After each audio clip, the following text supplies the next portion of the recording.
বন্ধুরা, আজ আমি তোমাদের এমন এক গল্প শোনাবো যা শুনলে হয়তো প্রথমে বিশ্বাস করতে ইচ্ছে হবে না, কিন্তু গল্পের শেষে তোমরা বুঝতে পারবে কখনো কখনো জীবন এমন এক অলৌকিক খেলার মধ্যে ফেলে দেয় যেটার কোনো যুক্তি থাকে না। গল্পের শুরু সেই অজপাড়াগা থেকে, যেখানে বাস করত রমেশ আর রিনা, সদ্য বিবাহিত দম্পতি। রমেশ গ্রামের এক ছোট ব্যবসায়ী, ফল মূল আর নিত্য প্রয়োজনীয় জিনিস বিক্রি করত বাজারে। রমেশের একটা প্রবণতা ছিল, সে খুব হিসেবি, বলা যায় একটু কৃপণও। কোনো খরচেই সে খুশি হতো না। ছোট ছোট বিষয় নিয়েও তার স্ত্রী রিনার সাথে প্রায় রাগারাগি করত।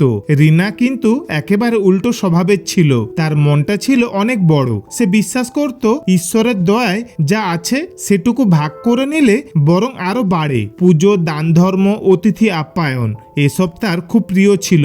তার স্বামী যখন হিসেব নিকেশ করত তখন রিনা বলতো, একটু মিষ্টিমুখ করলে তো পাপ হবে না রমেশ, পুজোর দিনে কিছু ভালো করলেই ঈশ্বর আশীর্বাদ দেন।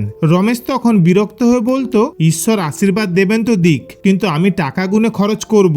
দান খয়রাত করে কেউ বড়লোক হয় না। তবুও রিনা কখনো বিরক্ত হতো না। সে জানতো তার স্বামীর মাঝে মাঝে রাগ আসে, কিন্তু মনটা খারাপ নয়। তার গর্ভে তখন নতুন প্রাণের স্পন্দন। এই সন্তান আসার স্বপ্নে তার মন আনন্দে ভরে থাকত।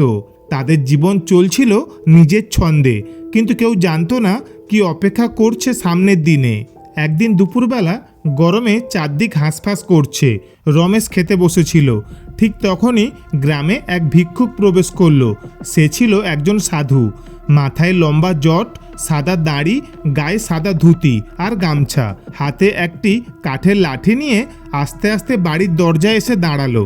সাধু বলল, বাবা, একটু অন্নদান করো, বহুক্ষণ ধরে কিছু খাইনি।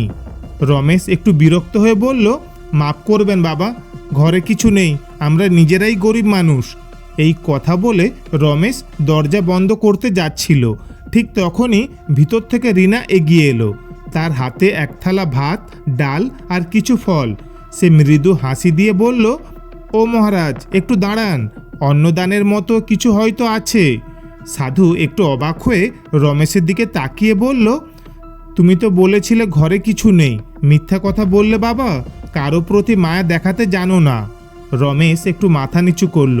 তখন সাধু ধীরে ধীরে বলল, আমি তোমার উপর রাগ করব না, কিন্তু ঈশ্বরের বিচার যে অনেক কঠিন। আজ থেকে তুমি শাস্তি পাবে। যতদিন না তোমার মধ্যে দয়া জন্মাবে, যতদিন না তুমি সত্যিকারে ভালো কাজ করবে, ততদিন তুমি মানুষ রূপ হারাবে। সেই কথা শেষ হতে না হতেই হঠাৎ চারপাশে এক অদ্ভুত ঝড় উঠল। বায়ুর মধ্যে এক অদ্ভুত আওয়াজ, মনে হচ্ছিল যেন প্রকৃতি ক্রুদ্ধ হয়েছে। চোখের সামনে ধোঁয়ার মতো কিছু ঘোরপাক খেতে লাগলো। মুহূর্তের মধ্যেই রমেশ রূপান্তরিত হয়ে গেল এক বিশাল বাঘে। লোকেরা বলে এই সাধু হঠাৎ কোথা থেকে যেন বহু বছর আগে এই অঞ্চলে এসেছিলেন। তার আসল নাম কেউ জানে না।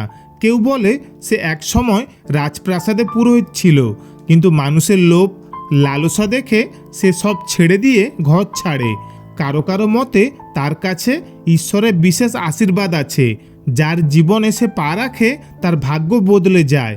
আবার কেউ কেউ ভয় পায়, ভাবে তার চোখে অলৌকিক শক্তি আছে যা দিয়ে সে ভবিষ্যৎ দেখতে পারে। সে খুব কম কথা বলে, কিন্তু যখন বলে তখন তার কথায় যেন অদৃশ্য শক্তির ভাত থাকে। রিনা বিস্ময়ে চিৎকার করে উঠল। গ্রামের লোকেরা ছুটে এলো। কেউ কেউ ভয় পেয়ে পালিয়ে গেল, কেউ কেউ ভয়ে কাঁপতে লাগলো।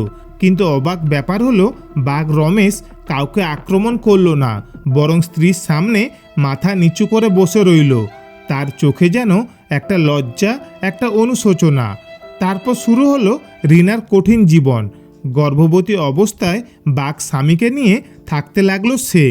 গ্রামের লোকেরা নানান কথা বলতে লাগলো, দেখো না, বাঘের বাচ্চা জন্মাবে বুঝি, বাঘের সঙ্গে সংসার, অলৌকিক অভিশাপ।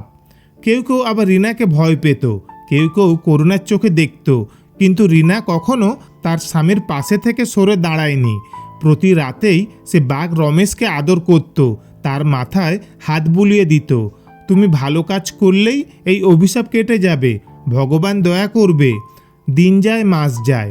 একদিন গ্রামের বাজারে একটি ছোট মেয়ে ভুল করে কুয়োর মধ্যে পড়ে যায়। চারপাশে লোক জড়ো হলো। সবাই চিৎকার করছে, কেউ সাহস করে কাছে যাচ্ছে না। ঠিক তখনই বাঘ রমেশ দৌড়ে এলো। কোনো ভয় না পেয়ে সে এক লাফে কুয়োর ধারে গিয়ে দাঁড়ালো। তারপর তার বিশাল থাবা দিয়ে মেয়েটিকে শক্ত করে আঁকড়ে ধরে সাবধানে টেনে বের করলো। সবাই বিস্ময়ে চিৎকার করে উঠল, এই বাঘ তো সত্যি বাঁচাতে এসেছে।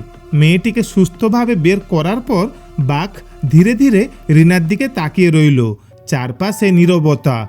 ঠিক তখনই আকাশ থেকে যেন এক আলো নেমে এলো। ঝলকানি দিয়ে আবার সেই পুরনো রমেশ ফিরে এলো। তার শরীরে মানুষের রূপ। সে হাঁটু গেড়ে স্ত্রীর সামনে বসে কাঁদতে লাগলো। রিনা, তোমার ধৈর্য আর ভালোবাসা আমাকে বাঁচিয়ে দিয়েছে। আমার মিথ্যা কথার জন্য আমি যে অভিশাপ পেয়েছিলাম তা তুমি তোমার সাহসে ভেঙে দিলে। গ্রামের লোকেরা এবার আর বিদ্রূপ করলো না, সবাই রিনার প্রশংসা করতে লাগলো। ঠিক সেই সময় সাধু এসে বললেন, মায়া, দয়া আর ভালোবাসা এরা সব অভিশাপের ঔষধ। তুমি সেই ঔষধই প্রয়োগ করেছো রিনা।